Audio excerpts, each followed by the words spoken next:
ॐ श्री गणेशाय नमः। जगज्जालपालं चलत्कण्ठमालं शरच्चन्द्रभालं महादैत्यकालं नभोनीलकायं दुरावारमायं सुपद्यासहायं भजेऽहं सदा सम्बोधिवासं गलतपुष्पहासं जगत्सन्निवासं सदादित्यभासं गदाचक्रशस्त्रं लसत्पीतवस्त्रं सहचारुवक्त्रं भजेऽहं रमाकण्ठहारं श्रुतिव्रातसारं जलान्तविहारं धराभारहारं चिदानन्दरूपं मनोज्ञस्वरूपं धृतानेकरूपं भजेऽहं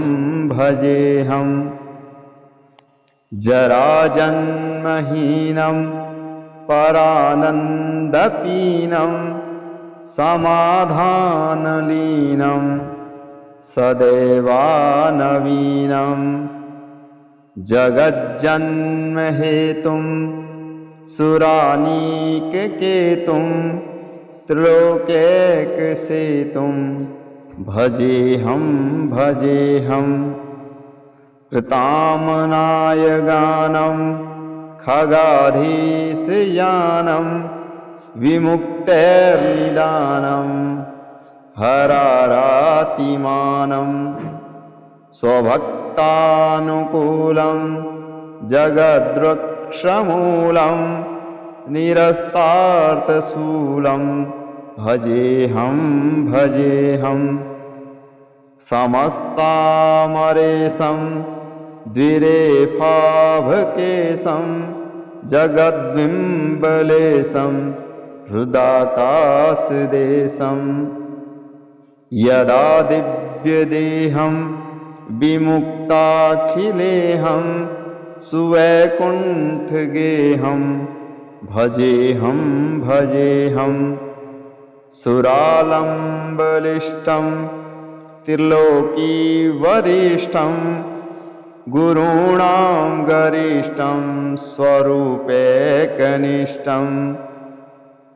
सदा युद्धधीरं महावीरवीरं महाम्भोधितीरं भजेऽहं रमावामभागं तलानग्रनागं कृताधीनयानं गतारागरागं मुनीन्द्रैः सुगीतं सुरसम्परीतं गुणधैर्यतीतं भजेऽहं इदं यस्तु नित्यं समाधायं चित्तपठेदष्टकं कण्ठाहरारं मुरारे सविष्णोर्विशोकं ध्रुवं याति लोकं जराजन्मशोकं पुनर्वन्दितेनो। ॐ श्री गणेशाय नमः। जगज्जालपालं चलत्कण्ठमालं शरच्चन्द्रभालं महादैत्यकालं नभोनीलकायं दुरावारमायं सुपद्यासहायं भजेऽहं सदा सम्बोधिवासं गलतपुष्पहासं जगत्सन्निवासं सदादित्यभासं गदाचक्रशस्त्रं लसत्पीतवस्त्रं सहचारुवक्त्रं भजेऽहं भजेऽहं रमाकण्ठहारं श्रुतिव्रातसारं जलान्तविहारं धराभारहारं चिदानन्दरूपं मनोज्ञस्वरूपं धृतानेकरूपं भजेऽहं भजेऽहं जराजन्महीनं परानन्दपीनं समाधानलीनं सदैवानवीनं जगज्जन्महेतुं सुरानीककेतुं त्रिलोकैकसेतुं भजेऽहं भजेऽहं कृतामनायगानं खगाधीशयानं विमुक्तेर्निदानं हरारातिमानं स्वभक्तानुकूलं जगद्वृक्षमूलं निरस्तार्थशूलं भजेऽहं भजेऽहं समस्तामरेशं द्विरेफाभकेशं जगद्बिम्बलेशं हृदाकाशदेशं यदा दिव्यदेहं विमुक्ताखिलेऽहं सुवैकुण्ठगेहं भजेऽहं भजेऽहं सुरालम्बलिष्टं त्रिलोकीवरिष्ठं गुरूणां गरिष्ठं स्वरूपैकनिष्ठं सदा युद्धधीरं महावीरवीरं महाम्भोधितीरं भजेऽहं भजेऽहं रमावामभागं तलानग्रनागं कृताधीनयानं गतारागरागं मुनीन्द्रैः सुगीतं सुरसम्परीतं गुणधैर्यतीतं भजेऽहं भजेऽहम्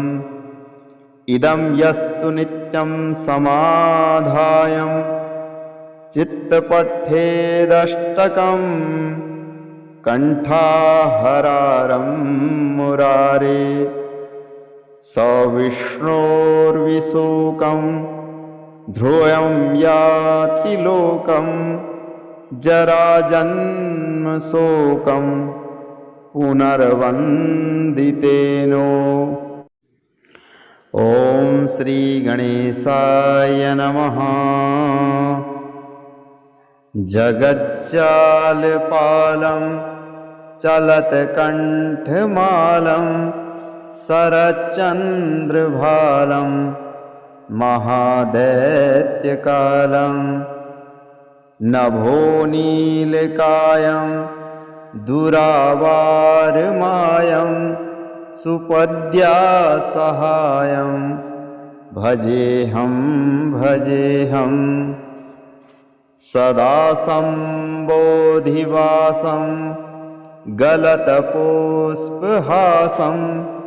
जगत्सन्निवासं सदादित्यभासं गदाचक्रशस्त्रं लसत्पीतवस्त्रं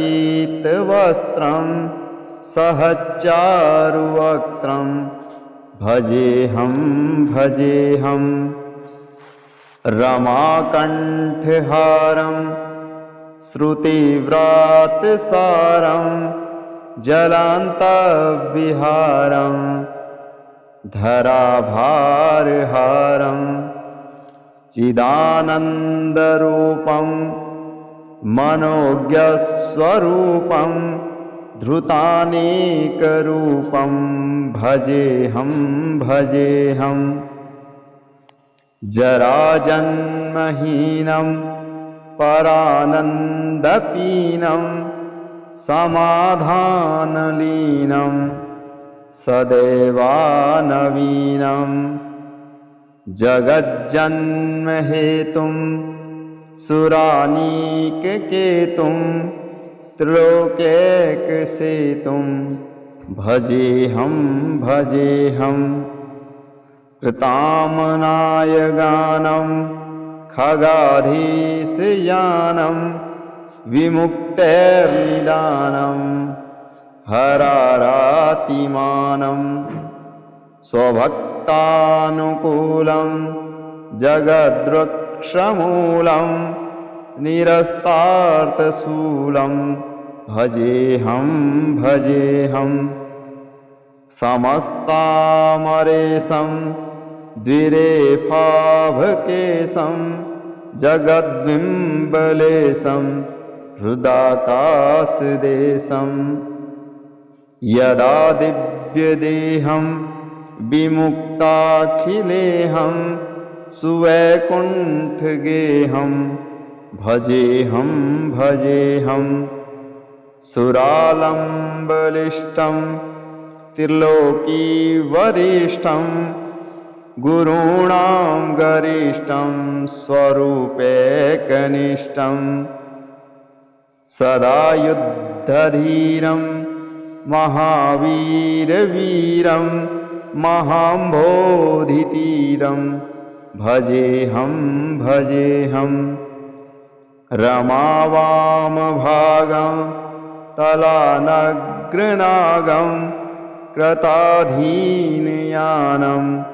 गतारागरागं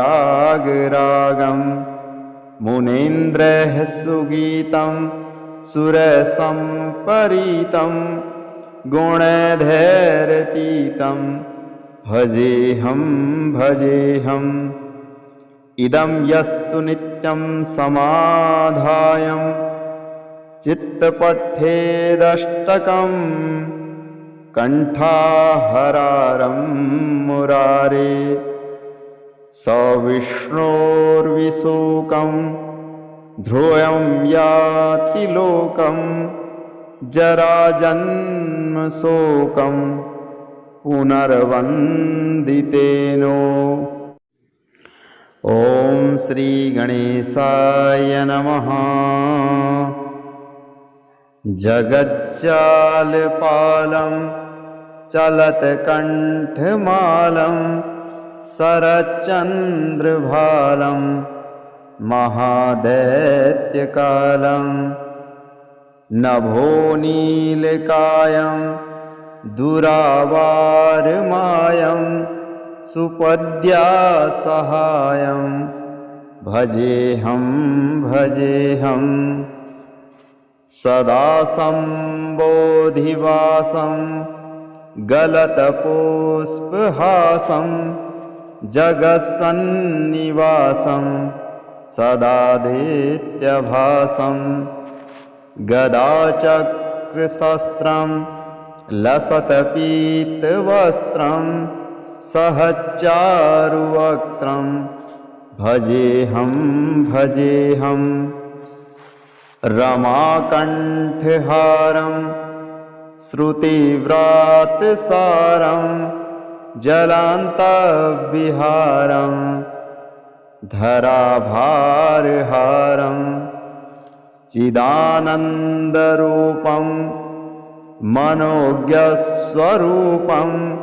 धृतानेकरूपं भजेऽहं भजेऽहम् जराजन्महीनं परानन्दपीनं समाधानलीनं सदैवानवीनं जगज्जन्महेतुं सुरानीककेतुं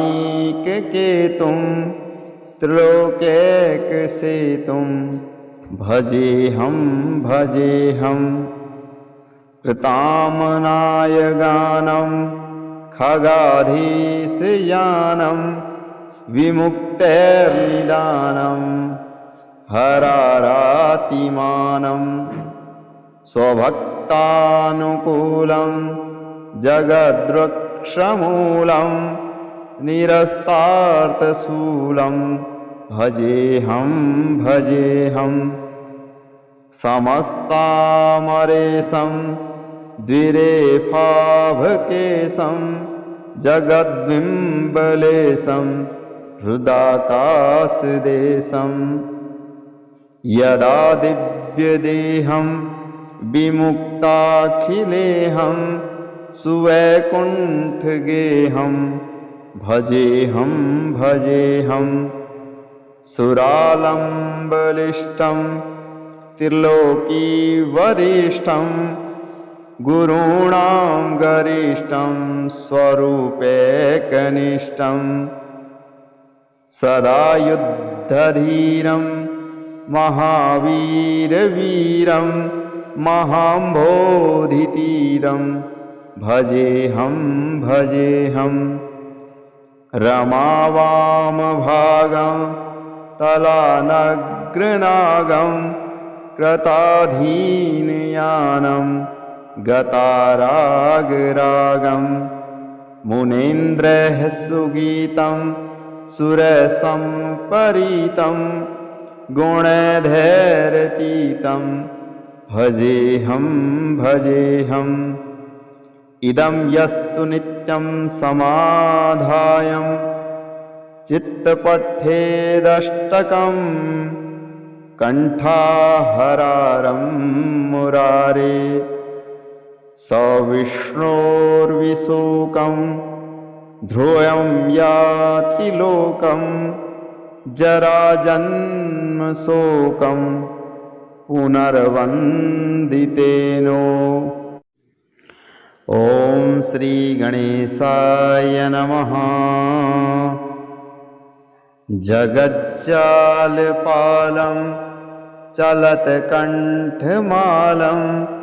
शरच्चन्द्रभालं महादैत्यकालं नभोनीलकायं दुरावारमायं सुपद्यासहायं भजेऽहं सदा सम्बोधिवासं गलतपुष्पहासं जगत्सन्निवासं सदादित्यभासं गदाचक्रशस्त्रं लसत्पीतवस्त्रं सहचारुवक्त्रं भजेऽहं रमाकण्ठहारं श्रुतिव्रातसारं जलान्तविहारं धराभारहारं चिदानन्दरूपं मनोज्ञस्वरूपं धृतानेकरूपं भजेऽहं जराजन्महीनं परानन्दपीनं समाधानलीनं सदैवानवीनं जगज्जन्महेतुं सुरानीककेतुं त्रिलोकैकसेतुं भजेऽहं कृतामनायगानं खगाधीशयानं विमुक्तेर्निदानं हरारातिमानं स्वभक्तानुकूलं जगद्वृक्षमूलं निरस्तार्थशूलं भजेऽहं समस्तामरेशं द्विरेफाभकेशं जगद्बिम्बलेशं हृदाकाशदेशं यदा दिव्यदेहं विमुक्ताखिलेऽहं सुवैकुण्ठगेऽहं भजेऽहं भजेऽहं सुरालम्बलिष्टं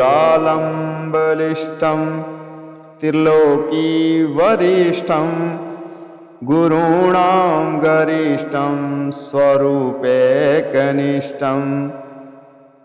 सदा युद्धधीरं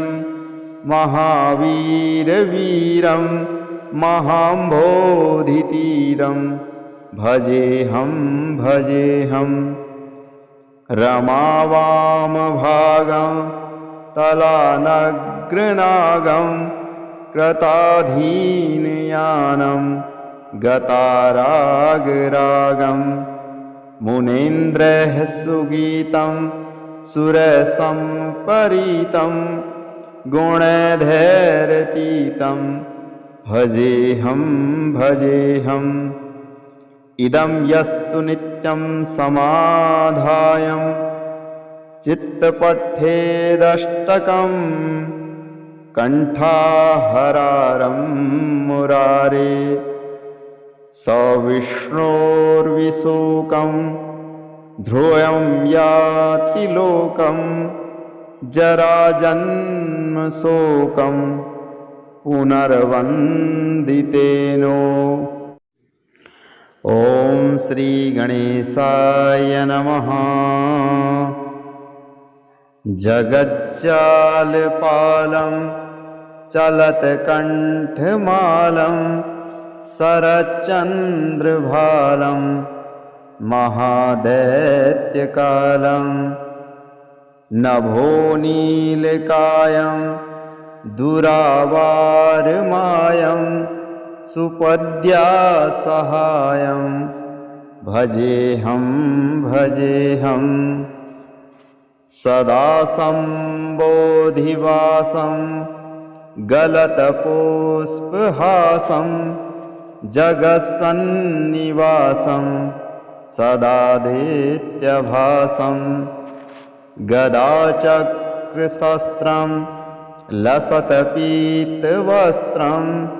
सहचारुवक्त्रं भजेऽहं भजेऽहं रमाकण्ठहारं श्रुतिव्रातसारं जलान्तविहारं धराभारहारं चिदानन्दरूपं मनोज्ञस्वरूपं धृतानेकरूपं भजेऽहं भजेऽहं जराजन्महीनं परानन्दपीनं समाधानलीनं सदैवानवीनं जगज्जन्महेतुं सुरानीककेतुं त्रिलोकैकसेतुं भजेऽहं भजेऽहं कृतामनायगानं खगाधीशयानं विमुक्तैर्निदानं हरारातिमानं स्वभक्तानुकूलं जगद्वृक्षमूलं निरस्तार्थशूलं भजेऽहं भजेऽहं समस्तामरेशं द्विरेफाभकेशं जगद्बिम्बलेशं हृदाकाशदेशं यदा दिव्यदेहं विमुक्ताखिलेऽहं सुवैकुण्ठगेऽहं भजेऽहं भजेऽहं सुरालम्बलिष्टं त्रिलोकीवरिष्ठं गुरूणां गरिष्ठं स्वरूपैकनिष्ठं सदा युद्धधीरं महावीरवीरं महाम्भोधितीरं भजेऽहं भजेऽहं रमावामभागं तलानग्रनागं अग्रनागं कृताधीनयानं गतारागरागं मुनीन्द्रः सुगीतं सुरसम्परीतं गुणधैर्यतीतं भजेऽहं भजेऽहम् इदं यस्तु नित्यं समाधायं चित्तपठेदष्टकं कण्ठाहरारं मुरारे स विष्णोर्विशोकं ध्रुवं याति लोकं जराजन्मशोकं पुनर्वन्दितेनो